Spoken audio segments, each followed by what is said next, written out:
What's up, y'all?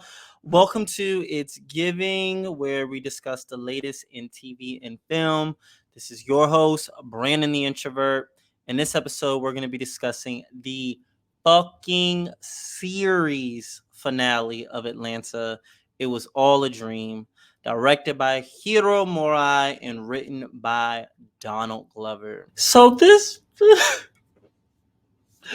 it's the series finale of Atlanta.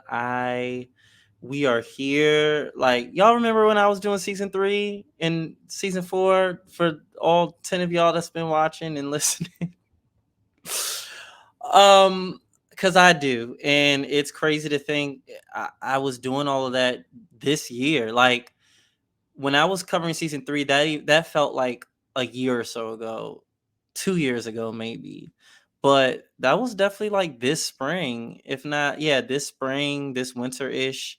So the fact that now we not only did we finish season 3, but we finished season 4 as well is really, really, really crazy. And the fact that this show is officially over is also really insane, and it of course has me thinking what's his next project.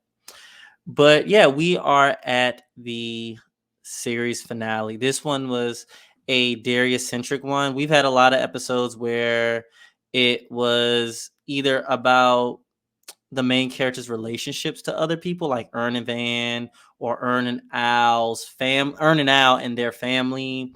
Ern, Al, just by themselves, and maybe Darius as a side plot, but we never got like a full-on Darius plot, like especially where it's like the main plot that's going on.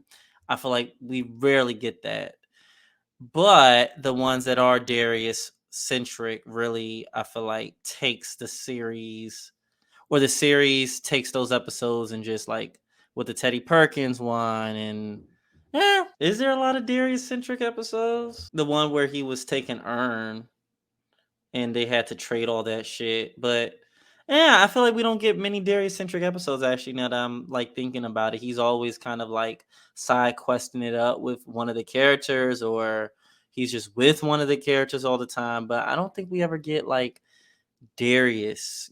So this was pretty cool that they closed out the series with Darius. And the concept of reality, and I don't even want to call, well, fantasy, or how about this, reality versus, I don't want to call it fantasy because I feel like that's a whole nother thing, but what's real and what's not real is called into question, which is perfect because the fabric of the show is this very surrealist type of vibe where you don't know, like, it's real, like it's reality, but things can be augmented, things can be altered, things that would never happen. So you actually, like, throughout the whole series, you don't really know if you're in reality or not, and I feel like that's always tested and always challenged. So the fact that that was kind of the heart of the series finale was very fitting, actually, and the fact that you have Darius as the vehicle for that was also very fitting, because Darius, as y'all know, like, Darius creates his own world.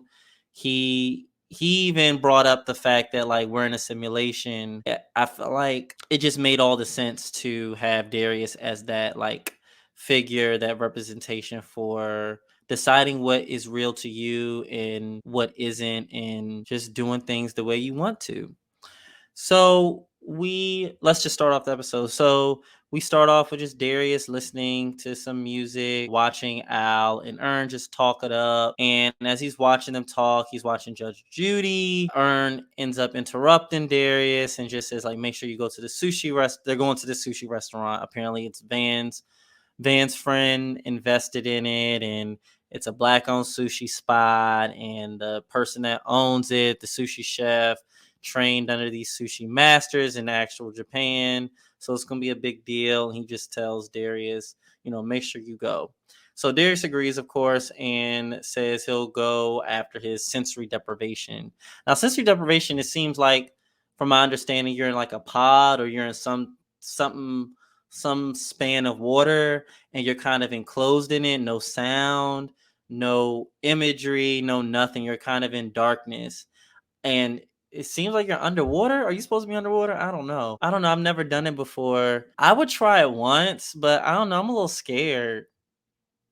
I'm a little scared. I had a friend that said they did it and it's pretty cool. I don't know. I'm a little scared. But yeah, so Darius, of course, has a sensory deprivation appointment, which makes all the sense for him. Before he goes, he ends up at a pharmacy and he's picking up prescriptions for someone named, I think he pronounced it as Easy, but I think it's a Z. I don't know. It might be just Easy, but Easy E. And,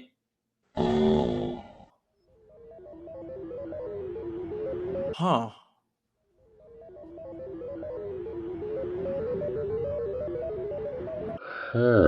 Was that a reference to Eazy-E? But he's picking a prescription and he runs into a woman that overhears him saying, I gotta pick up these prescriptions to before I go to my sensory depth, whatever.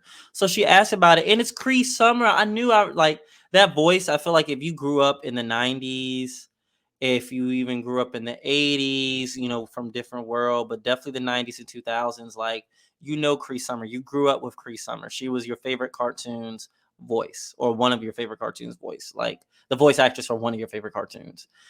So it was really cool. It was just cool. Like I feel like she definitely brought kind of that woo woo calm. That was a good choice. That was a good choice. But during the pharmacy talk with Darius and Cree Summers' character, he tells her that he has a way of differentiating reality from the fake, and it's imagining a thick Judge Judy, a thick, like with the titties, with the ass, all of that, just a thick ass Judge Judy, and that wakes him up. That's how he can tell he's dreaming, pretty much. But anyways, they talk about sensory deprivation, and Cree Summers' character says she had to stop that because she started to question like what's real and what's not, like wasn't able to perceive reality from just the dream state that she was in the sensory deprivation tank. Darius asked, like, is it for anxiety? Like, are you getting prescriptions for anxiety? And she says,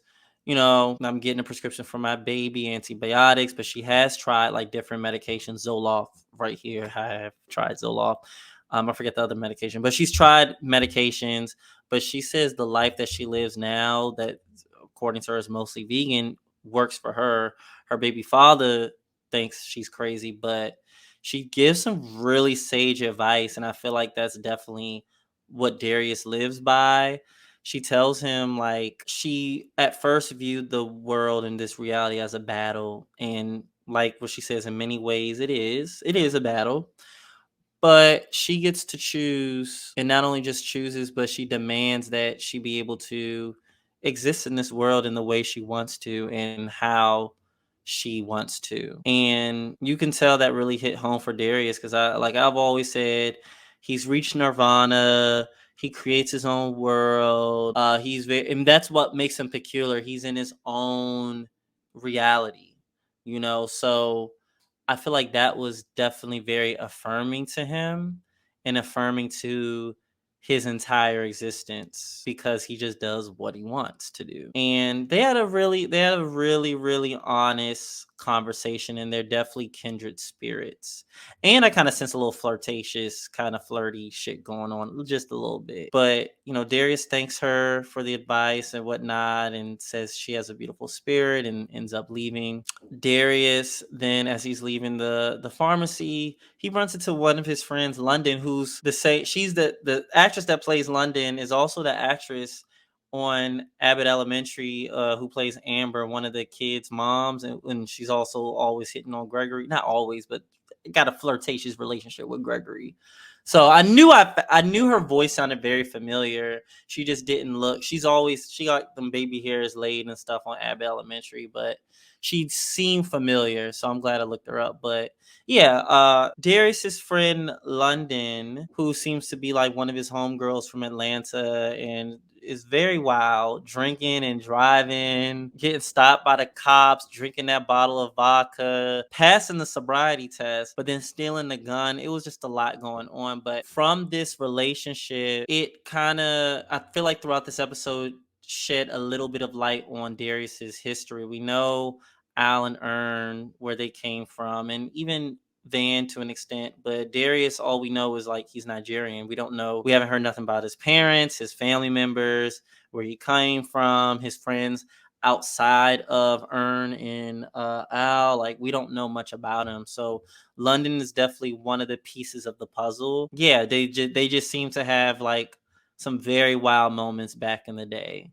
So it was cool seeing that. But she was really wild. But that whole scene was just a lot of fun. And it was just funny as hell. After London takes the gun and does all that shit with the cops, she ends up running away. She ends up running away, blaming Darius, saying this is his fault. Darius then wakes up from the sensory deprivation tank.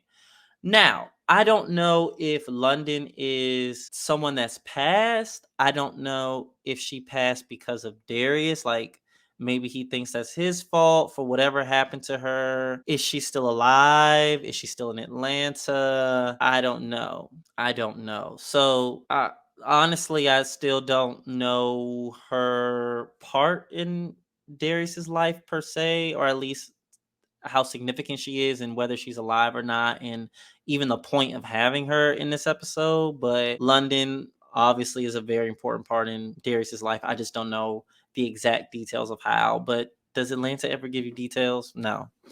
So Darius ends up waking up from sensory deprivation tank, and turns out he was dreaming. We can assume he was dreaming about the pharmacy, and of course that encounter with London. So Ern and Al, they're walking up to the sushi restaurant, and like I said, it's black owned.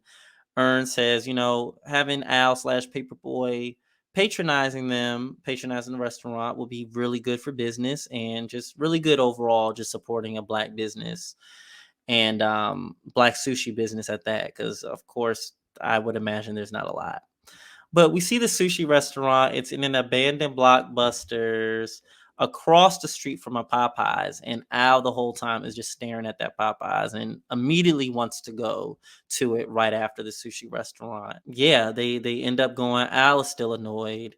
As they sit down, also this is important, Ern goes up to Van and kisses her and claims her as his boo, like calls her boo. And like, we haven't seen them affectionate in a while, and you could tell from that gutter snipe episode they're gonna make it. They're partners, they're life partners now, and it's really cute to see that. But they sit down, and Van assures Al that, we're gonna go to Popeyes after this. Like, don't worry about it. She wants to go to Popeyes as well. They just need to do what they need to do, and then they can get past all of this shit. So Darius ends up at his, what we find out is his brother's house, and his brother is sick. We don't know if the brother has cancer or some other, illness, but we know the brother is sick, and it's severe enough to the point where, the brother needs his prescriptions delivered, and he's just not well. And this is the first time we've seen or heard of Darius's family member at all. So it was really sad. It was really, really sad. You could tell at that point it wasn't reality. Just the vibe of it wasn't reality at all. But Darius goes to catch up a little bit and drop off the prescription, and the brother gives him some Jollof. And as he's in the kitchen getting it for him, Darius is just like, "Hey, how's mom and dad? How are things? Blah blah blah." And he's like answering, like Darius is like answering himself as if he heard a voice reply to him, or he already heard his brother's voice reply to him with his questions, but we don't hear anything.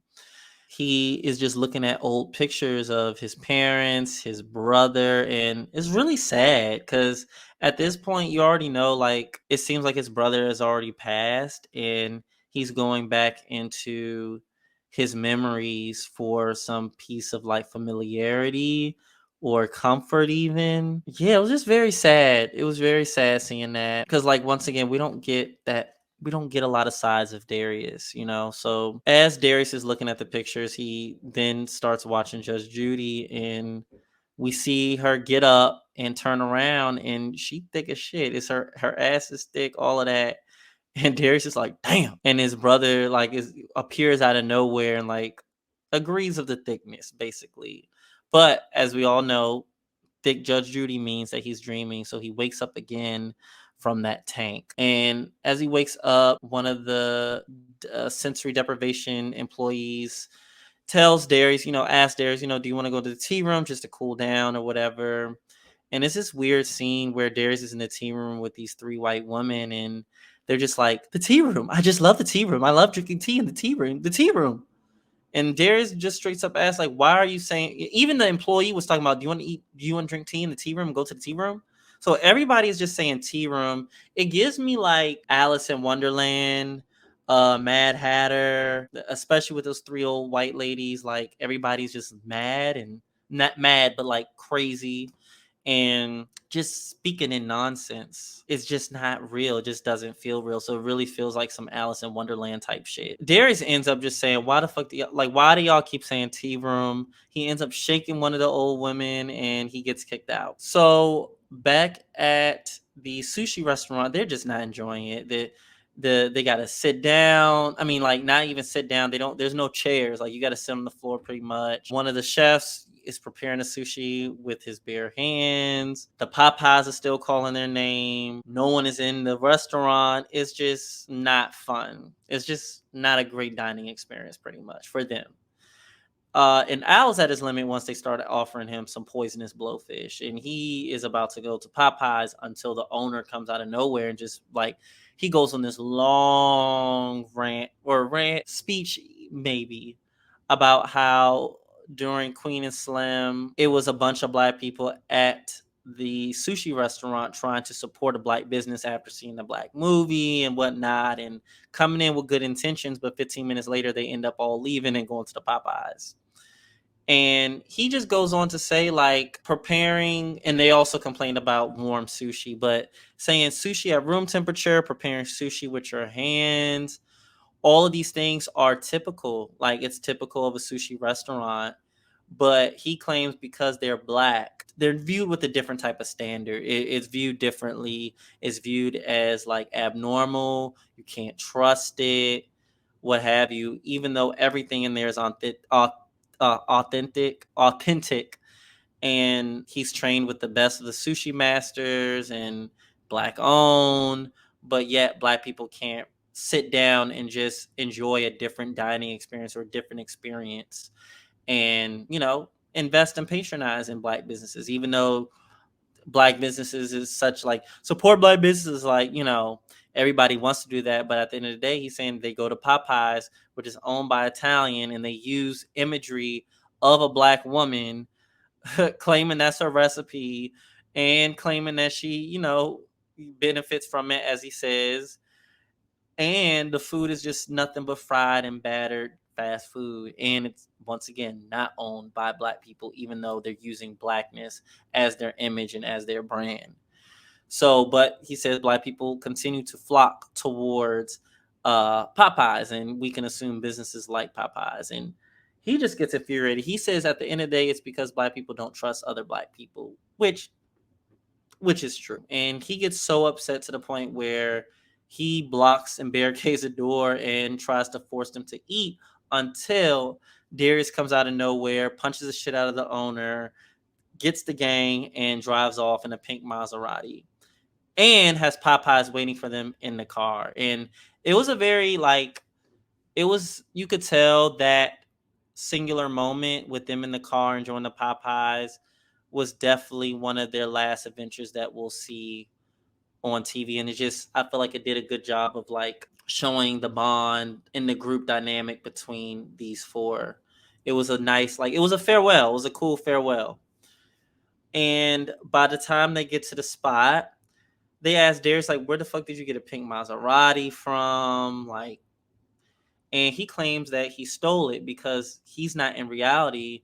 The police won't get him because this isn't real. He's going to wake up any moment in the sensory depth tank. But Ern says, like, no, this is reality, nigga. Like, you won't be able to, like, what? This is reality. Like, this isn't, fake. But Darius continues to believe that, he's not in reality. This is his own mind at work, and he's still in the sensory depth tank. So they go on to smoke, Ern, Alan, Van, and Darius is watching Judge Judy. And as he's doing it, we see this close up, and he ends up smiling. We don't know, and he ends up smiling, and the episode closes. So we don't know whether Judge Judy turned out to be thick or not. We know he woke up about twice from not being in reality, from being in the sensory depth tank. So then after the second time, we actually don't know whether it could be reality or not. Especially with the Judge Judy, we don't know if she thick or not, pretty much. And that was the test to, where whether you're in reality or not. So overall, I feel like Atlanta has a very meshy fabric in the sense that not only is it different genre, not only is it different style, almost every other episode, but we don't know if we're in reality or not, or we're in some type of quasi reality, and that's evident throughout each and every episode and the whole series. Definitely starting really being obvious with the black Justin Bieber, but really obvious with the invisible car. Because you can do a black Justin Bieber that could be satire, or it could be an alternate reality. Even the lemon pepper wings, like when they opened it, it was all like there was a light shining on them as if it was like golden or like glowing. Like you can do that. You can augment reality, maybe like you can exaggerate it, but that invisible car shit, now we're like, okay, are we in reality? It makes you question that all the time. So with this show, so I think it was very fitting, and I feel like the finale of every show ends up taking home what it was all about in the first place. And I feel like that's what Atlanta, one of the things it was always about, kind of making you question what's real and what's not. Now, with the sushi restaurant, I think that was kind of an allegory to, I feel like Donald Glover was definitely trying to say something about his own art and what he puts out, and how it might not be palatable at first to black people, definitely not even familiar to black people, but he's definitely trained with the best of them to create authentic stories and authentic art. But at the end of the day, I don't know if he's commenting black people rather just watch things that pose itself as black but really isn't, and that not just that is just very cheap. It will just satisfy you in the moment. So I don't know if he was talking about his own creations or his own productions, or just the wider landscape of black entertainment slash art that is just like kind of revolutionary, just different, and how black people just we're not prone to trying out different things. We rather go into these familiar brands that we know, but ironically aren't black, even though we kind of think it is. So it's a lot of things. It's a lot of places you can go with that Popeye sushi restaurant allegory. That's the way in which I took it, but I'm curious to see what y'all think about it. But beyond that, I feel like there wasn't much to say in terms of the characters, because I mean, not only is it the finale, but we kind of see Earn have his closing out where he's going to therapy, he's trying to be a better person, a better partner, better everything. He's going to live out his life with Van and Lottie in California. Al, we can assume, is going to live out his life as Paperboy slash Al, has a safe farm. He's content with his life. And Darius is going to keep living in the reality that he chooses to live in. So I think everybody's stories and everybody's places in life were kind of closed out in a very like cool, subtle way. And I, for one, have to sit down and marinate a little bit more about Atlanta, the series finale, and probably will rewatch season 1 and season 2 with now the finale has already taken place, and just have that like full circle perspective. So I'm probably going to do that myself, but these are just my initial thoughts and breakdown of what the finale gave. I feel like season 4 was definitely a traditional, like, let's go back to how we did things. I feel like very much season 2, different in theme, but same in like style. And just more toned down. I think it was much more toned down. There were some like high energy moments in this season, but It was on some calm, like, this is it. Like, this is the final season. You either watch it, you don't. We don't give a fuck, but we're done. We're finished. And our fans, the Atlanta fans, will love. I feel like they're gonna love season 4. They're gonna love season 4. That's all I have for y'all. I plan on starting these Atlanta TikToks, and we're gonna see what comes from that. And we're gonna shift to films. And yeah, just be sure to like, subscribe, comment, the huge. And this was a very fun journey. Shout out for Evie for helping me with the episode of season 4. Thank you for that. You really made that episode one of the best episodes I've done on this podcast. For me personally, so far. And I feel like all of y'all are going to catch up on season 4 down the line, but not right now. And that's fine. But yeah, look forward to my next shit. And yeah, this shit was fun.